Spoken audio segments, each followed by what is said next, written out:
დილამშვიდობისა კიდევ ერთხელ, ადრე თუ გვიან ნებისმიერ ჩვენგანს მოუწია ან მოუწევს აუცილებლად ერთხელ მაინც შეხება ნოტარიუსთან. ეს ერთ-ერთი მნიშვნელოვანი ინსტიტუციაა, რომელიც ყოველდღიურად უფრო და უფრო უმჯობესდება საქართველოში და ყოველდღიურად უფრო და უფრო მარტივი ხდება ამ ყველაფერთან კომუნიკაცია.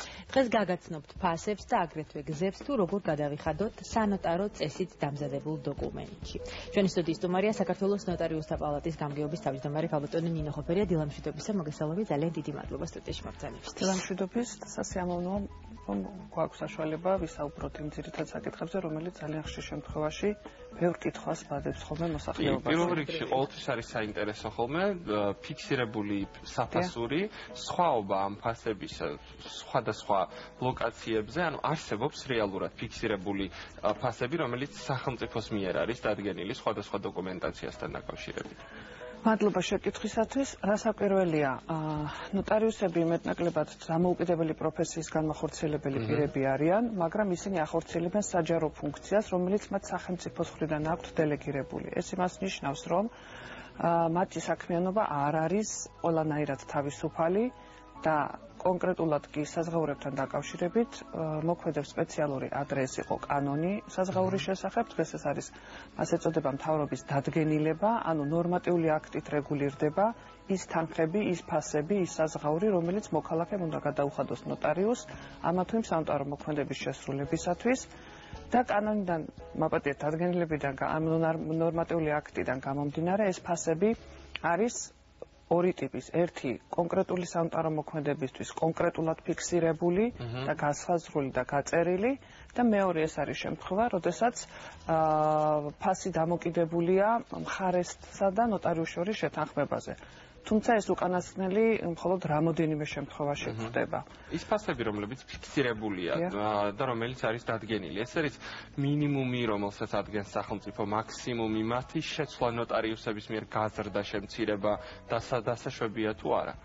რა თქმა უნდა, ნოტარიუსის მიერ თვითნებურად ფასის შეცვლა, გაზრდა, არ შემცირება თუნდაც დაუშვებელია, იმიტომ რომ ეს არის მკაცრად რეგულირებული საკითხი. ანუ მე თუ წინასწარ მოვიძიებ ფასს და უკვე შემდეგ მივალ ნოტარიუსთან, მე მაქვს უფლება ჩვეულებრივად მოვითხოვ, რომ ეს არის ამისი კონკრეტული ფასი. მოძებაც არ გჭირდებათ, ჩვენ გვაქვს შიდა რეგულაციები, რომლის მიხედვითაც მაგალითად პირველი, როდესაც სანოტარო ბიუროში მიდიხართ, რასაც აუცილებლად ხედავთ, ეს არის გამოკრული საზღაურების შესახებ დადგენილების ის ნორმები, სადაც მითითებულია გარიგებათა შესახებ ფასები. ეს ერთი და მეორე. ყველა სანოტარო აქტის აუცილებელი და შემადგენელი ატრიბუტი, რეკვიზიტი ეს არის ფასის შესახებ მითითება და კერძოდ ეს ფასი უნდა იყოს კონკრეტულად მითითებული, გაშიფრული, არა მხოლოდ ციფრობრივად, არამედ სიტყვიერადაც და აქედან გამომდინარე საკმაოდ მკაცრად რეგულირდება ეს საკითხი და კონტროლდება, რომ მოქალაქემ ზუსტად ის თანხა უნდა გადაიხადოს, რომელიც თანხაც მითითებულია საზღაურში. როდესაც თქვენ აიღებთ სანოტარო აქტს, ყველა შემთხვევაში აუცილებლად უნდა დახედოთ, რა აწერია მას ფასთან დაკავშირებით და გადაიხადოთ ის საზღაური, რაც არის მითითებული. თვითნებურად ამის შეცვლა დაუშვებელია. საზღაურის გადამოწმება როგორ ხდება? აი, გადამოწმებაც სწორედ პირველი, რაც უკვე ვთქვი, ეს არის თავად დოკუმენტი, რომელსაც ხელთ იღებთ. ყოველთვის ნებისმიერ შემთხვევაში მას აწერია ის საზღაური, რომელიც უნდა გადაიხადოთ ან გადახრილი გაქვთ.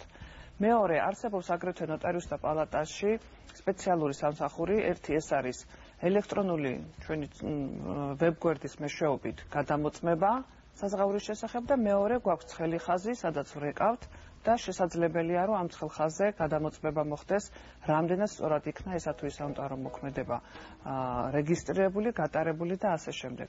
ასე რომ ინფორმაციის მიღების უამრავი გზა და საშუალება არსებობს. საცილებით გამარტივებული ბოლო წლებში ბუნებრივია. რასაკვირველია, როდესაც ეს ყველაფერი ელექტრონულად გახდა. და კიდევ ერთი დამატებითი ინფორმაცია, თითოეულ სანოტარო მოქმედებასთან დაკავშირებით შეგიძლიათ ასევე წამიერად მიიღოთ ელექტრონული ინვოისი, ანუ თანხის გადახდის დამადასტურებელი დოკუმენტი, რომელიც ჩვენ ბოლო 2 წლის წინ დაახლოებით თუ არ ვცდები, ასევე სერვისის სახით დავამატეთ და საკმარისი ერთხილაკზე ერთხელ თითის დაჭერა, რომ თქვენ ეს ინვოისი ელექტრონულად ფორმირებული სახით მიიღოთ ავტომატურ რეჟიმში კონკრეტულ სანოტარო მოქმედებასთან დაკავშირებით.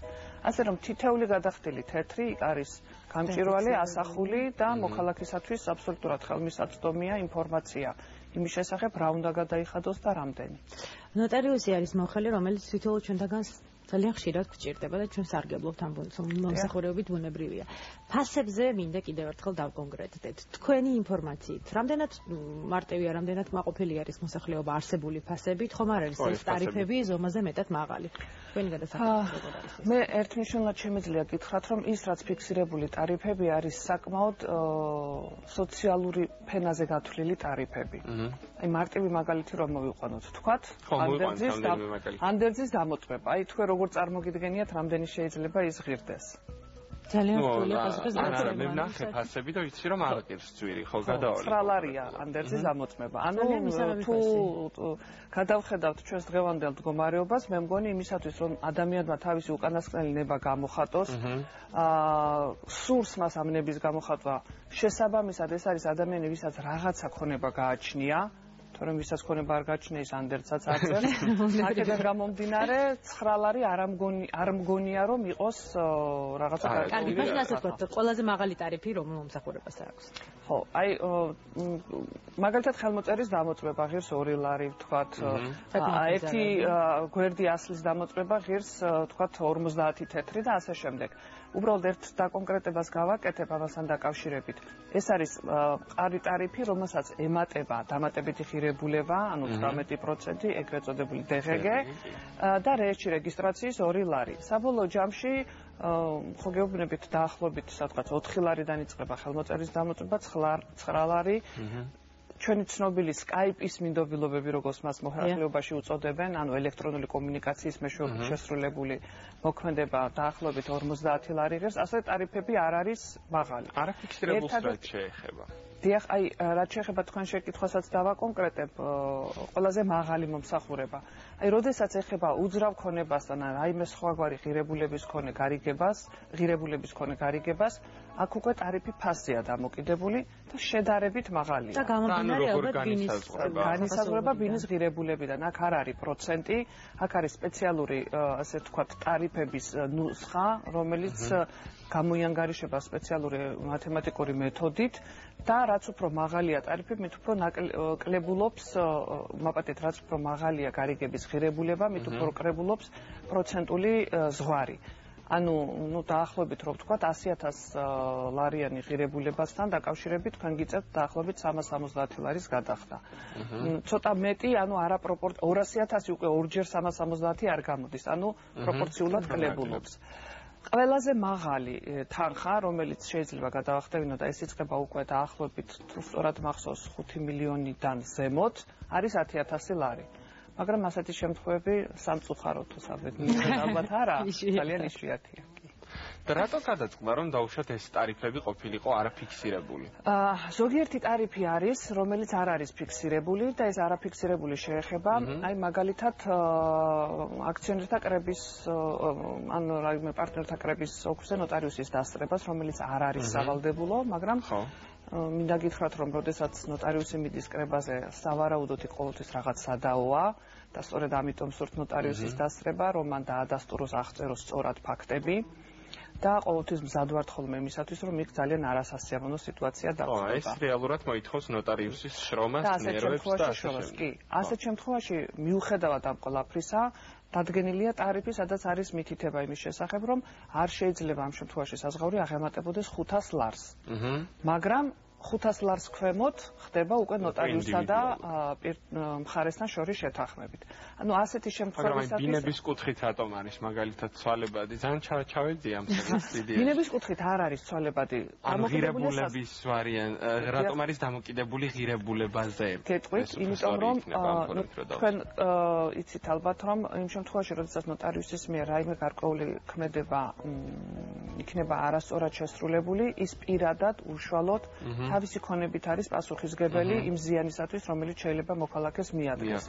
შესაბამისად, რაც უფრო მაღალია ღირებულება საგნისა, რომელზეც ნოტარიუსი უწევს პასუხისმგებლობის აღება, ამ პრინციპიდან გამომდინარე, რა თქმა უნდა, საზღაურით შედარებით უფრო მაღალია და მატულობს. ყველაზე ხშირად მე მახსენდება წლების წინ იყო ოღონდ ეს დაუსრულებელი რიგები ნოტარიუსის წინ, თუმცა ეს პრობლემა ბოლო წლებშიც გადაიჭრა. შევიდოდით, რომ პირველი ასოციაცია ეს არის მართლა დიდი რიგი. იმიტომ რომ ძალიან დიდი ხანია წლებია არაფერი შეხება არ მქონია რეალურად და უბრალოდ ზუსტად ვიცი რომ ვისაც ასევე არ ქონია იმასაც იგივე სტერეოტიპული წარმოდგენა აქვს. დავამსხვრიოთ ახლა ეს სტერეოტიპები ჩვენ ცხოვრებაში რა თქმა უნდა რჩება, გვაქვს სტომატოლოგის დღემდე გვეშინია, იმიტომ რომ დღემდე გონია რომ ის გვაწვალებს, გვაწამებს, თუმცა დღესდღეობით ეს პრობლემა აღარ არის. ანალოგიურად ნოტარიუსებთან მიმართებაში და რიგებთან მიმართებაში მინდა გითხრათ რომ ეს პრობლემა მარტივად გადაიჭრა ერთი მიზეზის გამო. პირველი, ნოტარიუსთა რაოდენობა არის საკმაოდ გაზრდილი. ანუ თბილისში ძალიან ბევრია უკვე სანოტარო ბიურო. ეს ერთი და მეორე რამდენი დედაქალაქის მასშტაბით? იცით, საქართველოს მასშტაბით ჩვენ დღეისათვის სულ 257 ნოტარიუსი გვყავს. ვარსკვლავი 1-2 ციფრის თუ არ მეშლება ზუსტად. ანუ დაახლოებით 250 ვთქვათ პირობითად ნოტარიუსი საქართველოს ტერიტორიაზე ბევრი არ არის, მაგრამ აქედან დაახლოებით 150-მდე ქალაქში, დედაქალაქში მოღვაწეობს. ცხადია, რომ აქტივობა და სამოქალაქო ბრუნვა ქალაქში უფრო მეტია და აქედან გამომდინარე ნოტარიუსთა რაოდენობა უფრო მეტად არის კონცენტრირებული. ადამიანების მეტი რაოდენობა არის. დიახ. ბევრია ნოტარიუსი ბათუმში, ბევრი ანუ ქალაქის აქტივობიდან გამომდინარე. ქუთაისში სხვა მხრივ რეგიონებში, როგორც არის პატარა ქალაქები, იქ თითო ნოტარიუსი ყავს. ხოლმე საკმარისით არის ესეთი. მინდა გითხრათ, რომ ყველა აუდის თავის საქმიანობას და რიგებს იქ ფაქტიურად თითქმის ვერ ნახავთ. აი, რიგების მოწესრიგების მეორე საკითხი, მეორე ასე ვთქვათ, აქტუალური თემა რაც იყო, გადავწყვიტეთ იმით, რომლითაც ჩვენი მოქალაქეები სამწუხაროდ რატომღაც ნაკლებად სარგებლობენ, თუმცა ძალიან ხშირად საუბრობთ ამ სერვისზე. ეს არის ონლაინ დაჯავშნა ვიზიტის. როდესაც თქვენ შეგიძლიათ შეხვიდეთ ნოტარიუსთა პალატის ვებგვერდზე, აირჩიოთ ნებისმიერი ნოტარიუსი, ნებისმიერი თქვენთვის სასურველი დრო და დაჯავშნოთ ვიზიტი. მინდა გითხრათ, რომ იურიდიული კომპანიები, რომლებიც თანამშრომლობენ ნოტარიუსთან, ისინი ხშირად იყენებენ ამ სერვისს, თუმცა ხშირად ცოტა ისეთი შედარებით ხშირად იყენებენ ამ სერვისს. რაც შეეხება რიგით მოქალაქეებს, პრაქტიკაში ნაკლებად არის დანერგილი. ჩვენ გვახასიათებს, რომ ყველაფერი გვინდა გუშინ. და მარტივად. ქალტანია, რა სიახლეები იგეგმება უახლოეს მომავალში და რისი გამარტივება რაც თავარია? საზღვაოსთან დაკავშირებით გამარტივებაზე ალბათ ჯერჯერობით არაფერი განსაკუთრებული, იმიტომ რომ მარტივიც არის ეს ყველაფერი. თუმცა მინდა გითხრათ, თუ დრო მაქვს 2 წამით, საზღვაოსთან დაკავშირებით ძალიან ბევრი ნორმაა, რომელიც პრაქტიკულ გამოხატულებაში ხშირად კითხვებს ბადებს თვით ნოტარიუსებს შორისაც. და სწორედ ამიტომ ნოტარიუსთა პალატა დაიწყო და გეგმავს ერთი თვის განმავლობაში თვითონ ნოტარიუსებისთვის გასვლით სემინარებს, სადაც ის პრობლემატური საკითხები იქნება განხილული, რომელიც ჩვენს სფეროში პრაქტიკაში დანერგვასთან დაკავშირებით არის დაკავშირებული. და ამ სემინარებში თითქმის ყველა ნოტარიუსი ეტაპობრივად ჯგუფების მიხედვით მიიღებენ მონაწილეობას. სხვა სიახლეებს რაც შეეხება, ეს არის სიახლეები ისევ და ისევ ჩვენს ელექტრონულ სერვისებთან დაკავშირებით. მნიშვნელოვანია იმდენად, რამდენადაც ჩვენ ძალიან გვინდა რომ გავამარტივოთ ამით ხელმისაწვდომობა. ამ ეტაპზე ადრეწლიან აუცილებლად მე ვფიქრობ, რომ გადავლენ ონლაინ რეჟიმში ადამიანები, იმიტომ რომ ეს განუყოფელი ნაწილი ხდება პრინციპში ჩვენი ცხოვრების ახალგაზრდა თაობაზე. ფაქტია, ალბათ ამანაც მოხსნა გარკვეულ წელს. ძალიან ბევრი გამარტივება შემოგთავაზა და ძალიან ბევრი პროცედურა მოხსნა იმ პრობლემამ, რომელიც ხშირად ასე ვთქვათ ადამიანების უშუალო მონაწილეობასთან არის დაკავშირებული. ძალიან დიდი მადლობა რომ დღეს იყავით ჩვენი სტუმარი, გაგოცანით ეს სიახლეები. წარმატებებს გისურვებთ და ჩვენ ქრონიკის სტუდიაში გადავიდეთ. ნუცა გაზარაძე გველოდება.